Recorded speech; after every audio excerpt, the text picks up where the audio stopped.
Hello friend, kembali lagi di Ulas Bola.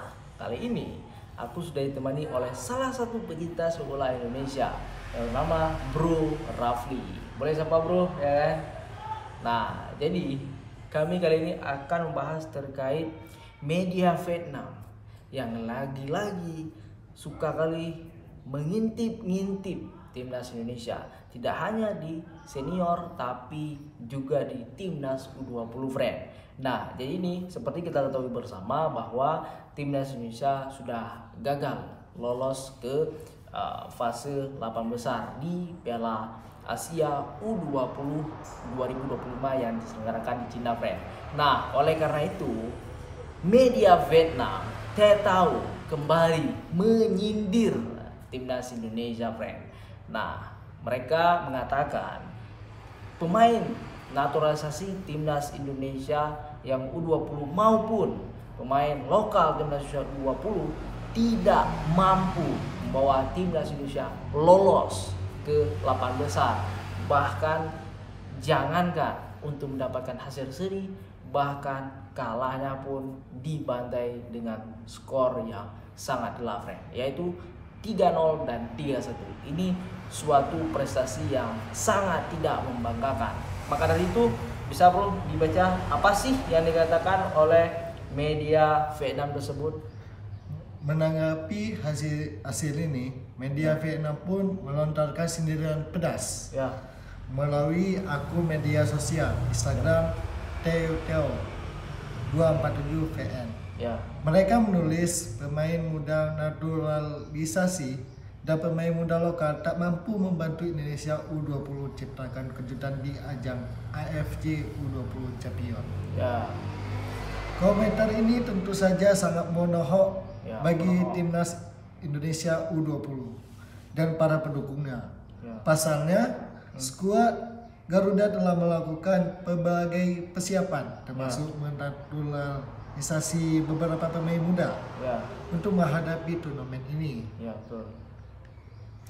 Tapi kenyataannya, timnas Indonesia U20 harus menerima kenyataan pahit, tersingkir dari Piala Asia U20 2025. Kegagalan ini tentu harus menjadi bahan evaluasi bagi pemain dan jajaran pelatih.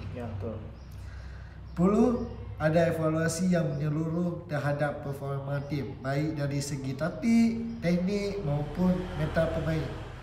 Selain itu, perlu juga ada perbaikan yang signifikan agar timnas Indonesia U20 bisa meraih hasil yang lebih baik di masa depan. Oke, jadi di sini bisa kita lihat bahwa timnas media Vietnam tidak hanya fokus membicarakan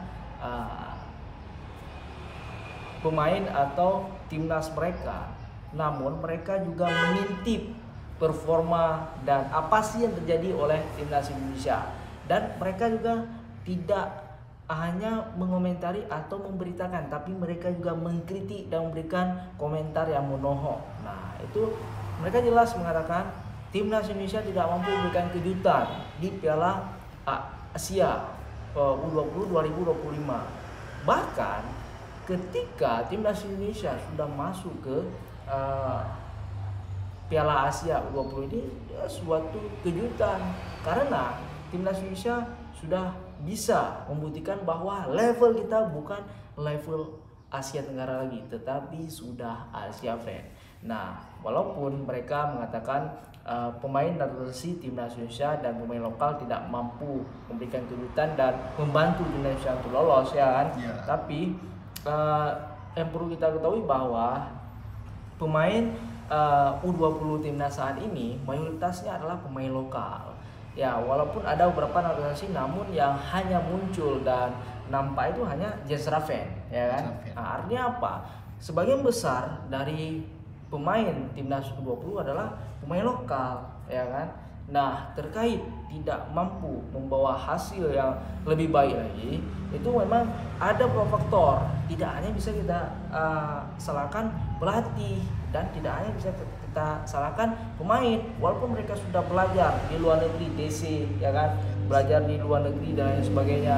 Tetapi mereka juga masih perlu jam terbang, masih perlu pengalaman, masih perlu meningkatkan skill dan stamina sehingga mereka bisa lebih matang lagi ke depannya. Karena untuk turnamen ajang umur ini U20, U23 atau katakanlah U17, ini target utamanya itu bukan medali, bukan kemenangan, tetapi ini lebih besar dari itu, yaitu pengalaman. Karena percuma kita bisa menyala di U20 ya kan, atau U17, tapi ketika sudah meranjak ke senior nanti udah nggak nampak lagi. Seperti anak buah Coach Indra Safri pada 2016 kalau saya nggak salah, atau 2015, 2017, itulah yang masa-masa Kapten Evan Dimas dan kawan-kawan. Ya, pada saat itu ada Muklis Harini Sepuldo, ada yang namanya Maldini, ada namanya Ilham Udin Armain. Nah, mereka itu sangat bagus dan diprediksikan akan menjadi pemain yang luar biasa ke depannya. Namun apa yang terjadi pada saat ini? Mereka yang sekarang bisa katakan adalah umur keemasannya atau golden age bagi mereka di karir sepak bola sekarang malah tidak tahu kemana. Artinya apa? Kita tidak perlu terlalu targetkan piala atau prestasi, tapi yang lebih utama adalah belajar dari kesalahan, ya bro. Ya, betul. Belajar dari pengalaman, ya kan. Jadikan kegagalan ini menjadi pelajaran yang sangat berharga untuk modal kedepannya. Karena para Garuda Muda ini perjalanannya masih panjang, ya kan. Masih Apalagi panjang. umurnya masih 19 tahun, ya Masih kan? muda. Ya. Anggap Di bawah aja yang 20. Anggap aja apa? yang kemarin tuh ini pengalaman. Pengalaman, ya Yang kan? lebih baik ke depannya. Ya, untuk kedepannya lebih baik, lebih matang dan lebih hebat lagi skillnya, ya kan? Ya. Nah, terkait beberapa isu di media sosial, bisa kita lihat bahwa sekarang sedang heboh-hebohnya dan sedang dinaikkan tagar Coach Indra Safri out. Nah, kenapa? Karena Coach Indra Safri dinilai levelnya bukan Asia tetapi Asia Tenggara, ya kan? Banyak beberapa komen di timnas Indonesia Ya. apa nih bilang Coach Indra itu nggak layak di Asia. Ya, nggak layak. Nggak layak. Lebih baik di Asia Tenggara aja. Ya. Ada juga beberapa isu bilang Coach Indra nih out aja dibilang. Ya, out aja, dipecat, ya Dipecat. kan? Nah, kemarin tuh ada yang mengatakan ST out, sekarang Sapri out. Nah, ya kan? Nah, Coach Indra Safri out. Nah, jadi gimana? Kalau menurut teman-teman setuju nggak kalau Coach Indra Safri out? Nah, jadi sebelum itu kita memang harus melihat dulu memang kalau di Asia Tenggara memang prestasi Coach Indra Safri ini yang terbaik dari pelatih-pelatih lainnya. Apabila kita bandingkan pelatih lainnya di senior atau di U23, karena beliau memang spesialis umur U19 dan U20.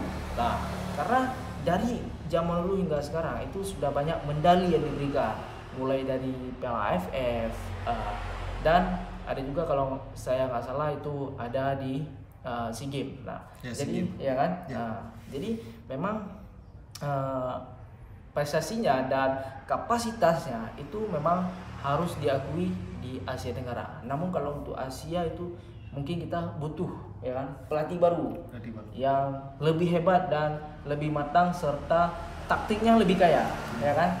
Tiki takanya Lebih sempurna, Sempurna. ya kan? Oke. Nah, jadi coba dibaca dulu. Kami juga sudah melihat ada sebuah artikel yang mengatakan beberapa opsi pelatih timnas U20 ke depan yang tentunya diharapkan bisa membuat prestasi timnas Indonesia U20 tidak hanya berjaya di Asia Tenggara, namun juga bisa berbicara banyak di Asia Brand. Nah, bisa lihat bro, siapa-siapa aja namanya? Yang pertama ada Winston Mogadil. Ya, ini merupakan salah satu legenda Barcelona Brand. Kalau setelah saya baca, dan ini menurut saya cocok juga, karena kenapa kita melihat di pelatih senior, ya kan? Pelatih senior kita juga berasal dari Eropa, yang mana dari Belanda. Nah, ini juga Winston saya belum tahu nih Nah, dari negara apa? Yang jelas sudah ada diberitakan bahwa ini calon yang menggantikan Coach Indra Shafri yang katanya ini adalah salah satu legenda Barcelona, friend. Yang kedua ada Kurniawan Wiyulianto. Nah, ini merupakan pelatih timnas U20 juga, namun pelatih striker. Ya kan? Dia merupakan asisten dari Coach Indra Shafri. Nah, gimana menurut teman-teman? Apakah cocok? Atau yang ketiga, ada siapa lagi? Yang terakhir ada Nova Arianto. Nah, ini merupakan pelatih timnas Indonesia sekarang yang melatih U17. Nah, yang kemarin sempat menang melawan anak buah Coach Justin, friend. Nah, dengan skor kalau nggak salah 5-2 atau 5-0. Nah, seperti itulah. Nah, jadi ada 3 nama yang diisukan akan menggantikan Coach Indra Shafri apabila benar-benar dipecat oleh Erick Thohir, friend. Nah, jadi ada ya salah satu legenda Barcelona. Nah, yang namanya tadi siapa, bro? Winston Bogarde. Nah, yang merupakan pelatih luar, dan 2 lainnya adalah pelatih yang berasal dari Indonesia. Salah satunya asisten Coach Indra Shafri sendiri. Kalau menurut teman-teman, siapa sebaiknya yang mengganti Coach Indra Shafri? Atau ada nama-nama lainnya yang menurut teman-teman cocok untuk menggantikan Coach Indra Shafri? Boleh ditulis saja di kolom komentar, ya kan? Ya, betul. Sekian video kali ini, ya kan? Ada tambahan dari Bro Rafli atau cukup aja nih? Cukup aja. Oke. Cukup aja video kali ini. Sampai jumpa di video selanjutnya. Enjoy.